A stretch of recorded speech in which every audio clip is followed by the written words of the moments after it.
पाठ 5 आकारांत पुल्लिंग संज्ञा एक वचन द्विवचन और बहुवचन। अब बच्चों पुल्लिंग में हमने पाठ 2 में पढ़ा था सिर्फ एक वचन। अब हम पढ़ेंगे कि उसी का एक वचन द्विवचन और बहुवचन हम कैसे लिखते हैं। तो आप देखिए एक वचन में क्या है, पहले शब्द के साथ होगा दो विसर्ग। जब दो हो जाएंगे तो आपकी बड़ेयों की मात्रा हो जाएगी, और जब बहुत सारे होंगे तो आपका आ और साथ में क्या लग जाएगा, विसर्ग।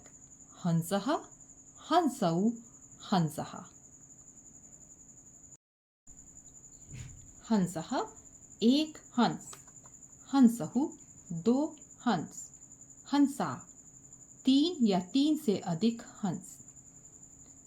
भक्तः एक भक्त, भक्तौ दो भक्त, भक्तः तीन या तीन से अधिक भक्त।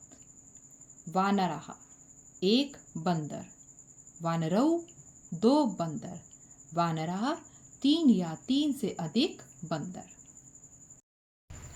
अब हम अभ्यास प्रश्न करेंगे। प्रश्न 1, चित्रों के नाम संस्कृत में लिखें। पहला चित्र किसका है, मीनः। मीनः माने मछली। कुर्मौ, कुर्मौ माने दो कछुआ। ककटः बहुत सारे केकड़े। नरः, नरः माने आदमी। खगौ, खगौ माने दो खरगोश। मूषकः बहुत सारे चूहे। प्रश्न 2, निम्नलिखित शब्दों को वचन के अनुसार छांटें। अब हमारे पास कुछ शब्द हैं जैसे वृक्षा, शशकः, सैनिकः, वृद्धः, हंसः, कूर्मौ, चंद्र, कर्णौ, तारका। इनको अब हमको वचन के अनुसार एक वचन द्विवचन और बहुवचन छांटना है। अब हम इस तरह से कॉलम बना लेंगे, एक वचन द्विवचन और बहुवचन। अब जिसमें विसर्ग रहेगा वो हमारा एक वचन है। वृद्धा, जिसमें ओ बड़े ओ की मात्रा है वो द्विवचन हो गया, कुर्मौ। और जिसमें आ की मात्रा के साथ विसर्ग है वो बहुवचन है, वृक्षः। चंद्रः, कर्णौ, शशकः, सैनिकः, हंसः, तारकः। एक बार फिर देखिए, एक वचन में क्या आएगा, सिर्फ विसर्ग आएंगे। द्विवचन में बड़े ओ की मात्रा आएगी और बहुवचन में आ की मात्रा के साथ विसर्ग आएगा।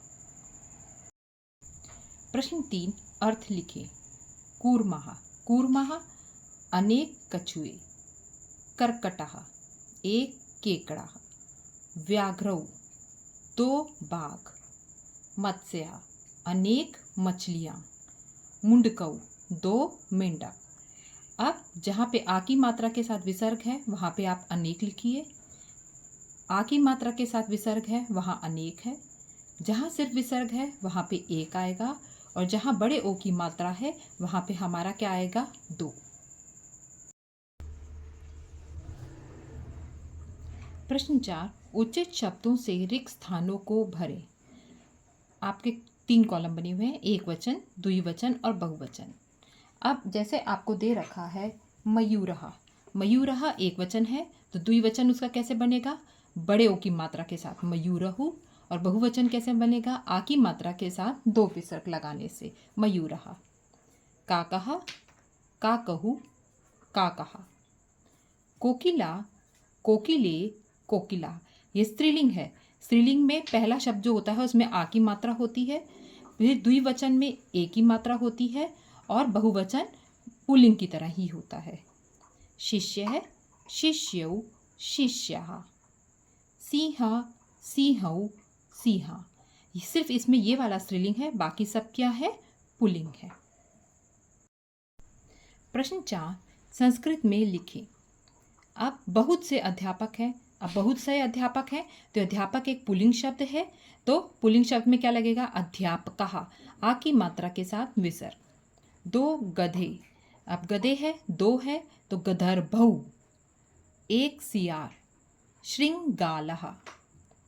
बहुत तारे, तारकः। दो बैल, वृषभौ। कई दुकानदार, आपणिकः।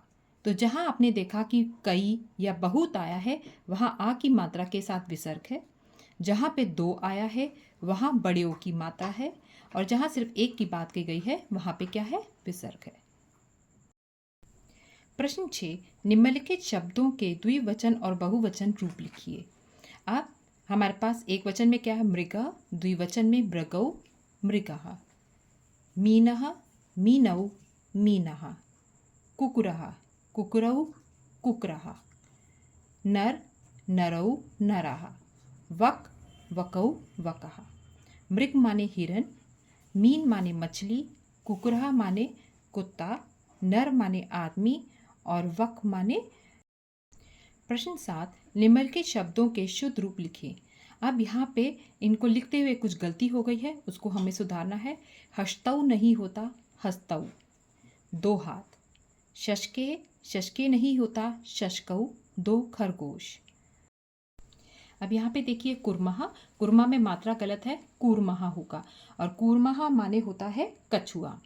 मंडूकहा, मंडूका में भी मात्रा गलत है, मंडूकहा, मंडूकहा माने मेंढक। आकाशः नहीं होता, आकाशः। यहाँ पे मुश्कहु के बाद 2 विसर्ग हैं तो हमें वो विसर्ग नहीं लगाने हैं, मुश्कहु होता है।